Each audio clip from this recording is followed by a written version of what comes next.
regardless of what happens with Kenny Dillingham, we are living in a total new era of Big 12 football right now. And it happened fast.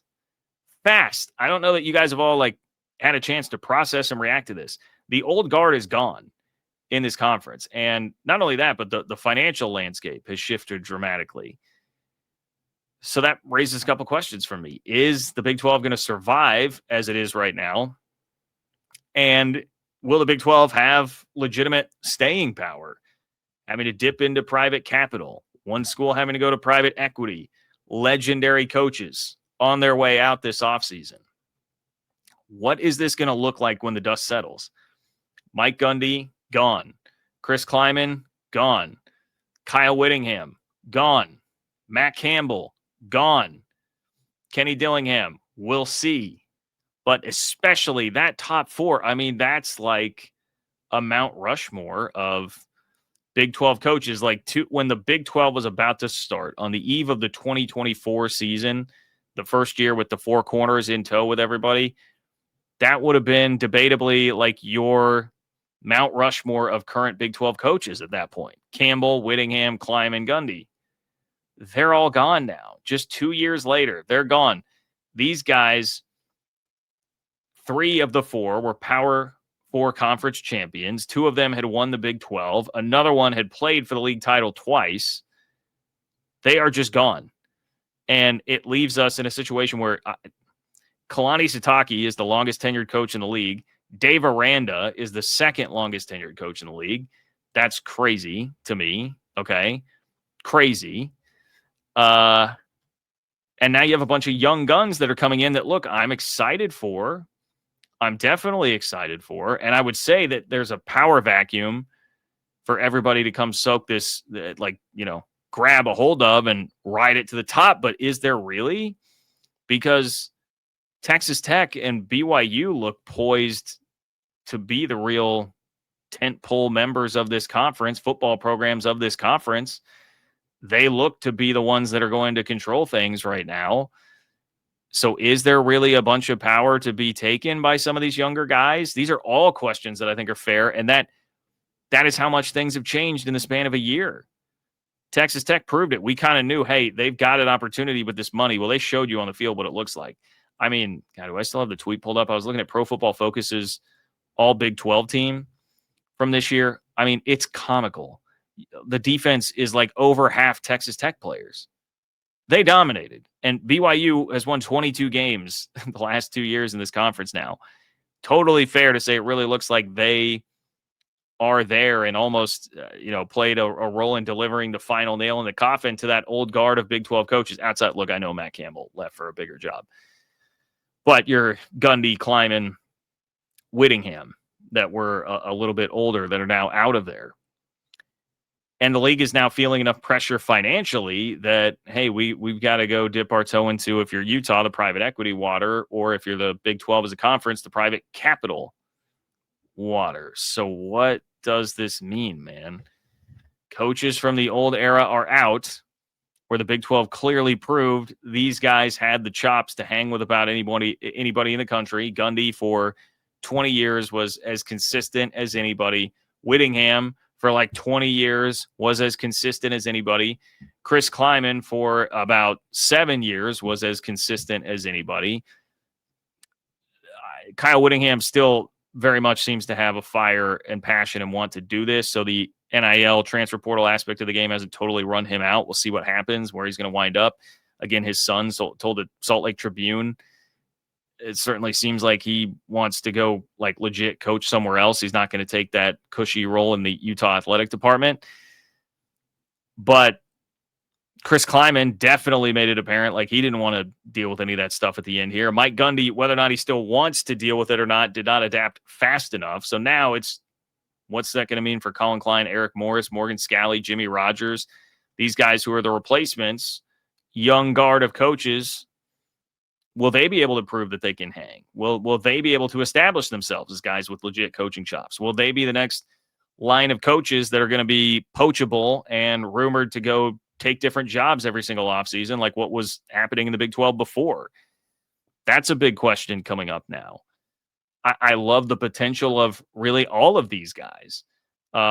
it sure sounded like Morgan Scalley was feeling like, he might have some real opportunity if it wasn't going to come at Utah. And perhaps there was some pressure applied because of that, or just natural pressure that occurred at Utah because that was public knowledge around there. Like, hey, if Kyle doesn't step down here, we may lose our head coach in waiting.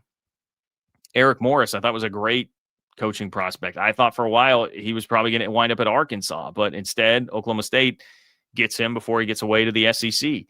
Collin Klein, as a K-State fan, I am thrilled by. I mean, I was terrified of K-State missing out on that opportunity to take a hotshot coordinator from the SEC who's killing it in the playoff right now, who is an alum. He's got that Kenny Dillingham potential, right? Where you feel like, hey, if he's an alum, not only will everybody support him, like may not happen with other coaching candidates that come in there, but he also is a guy that would have a higher long-term upside of staying. And then, Jimmy Rogers, I still think is a guy that appears to me to have a pretty high upside there at Iowa State. I don't know if he's Matt Campbell, but I don't think that was a bad hire by any stretch of the imagination. So can these guys actually do it, though? Because the odds are, even as I say, hey, there are things to like about all these guys. The odds of even two of them hitting at a Gundy, Klieman, Campbell, Whittingham level, that seems pretty slim, right? I mean, I feel like playing the odds, if you got one out of that group, you'd be doing pretty well.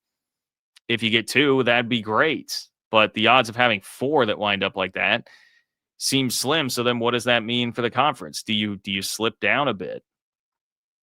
Is it going to happen, but it will take some time to happen, right? New coaches learning on the job. Does it take a couple of years getting up to speed? What does that mean the next few years look like?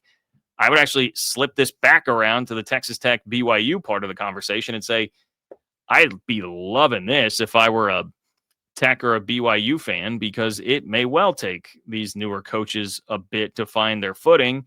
And instead, you've at least two of those four, you would say, like Campbell and Whittingham, were still near the top of their game. And now you don't have to deal with them. Klieman had slipped back this year. We could certainly have a debate as to whether or not he would have bounced back and he still had the fire to keep doing it there. And then obviously, like, Oklahoma State needed to make a change. But it's certainly, when we talk about power vacuums, I think lends more credence to, like, hey, Texas Tech and BYU, this is definitely their time. Their operation's up and running. The cookie man kept Kalani Sitake around. He's there. They're ready to roll. They've got Bear Bachmeier in tow. Let's ride. Let's see what happens again. Let's go win double-digit games again next year.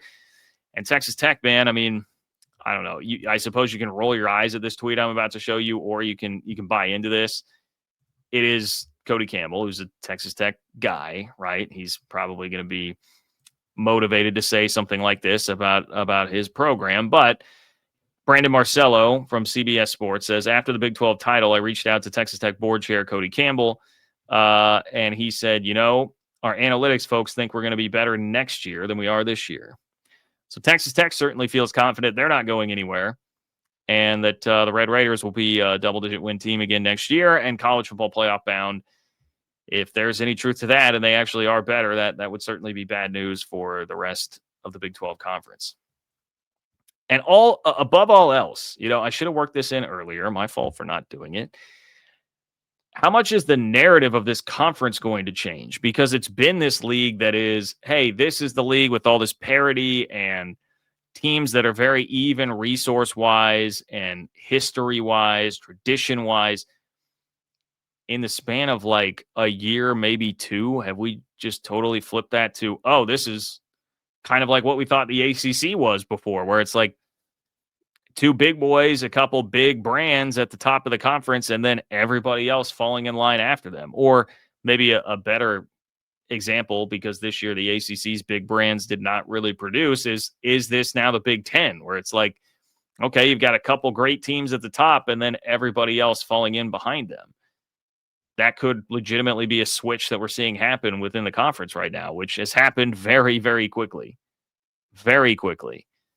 So, some thoughts there on how this conference has now evolved in a short period of time, man. College football news and college sports news comes at you at light speed, just like warp speed these days.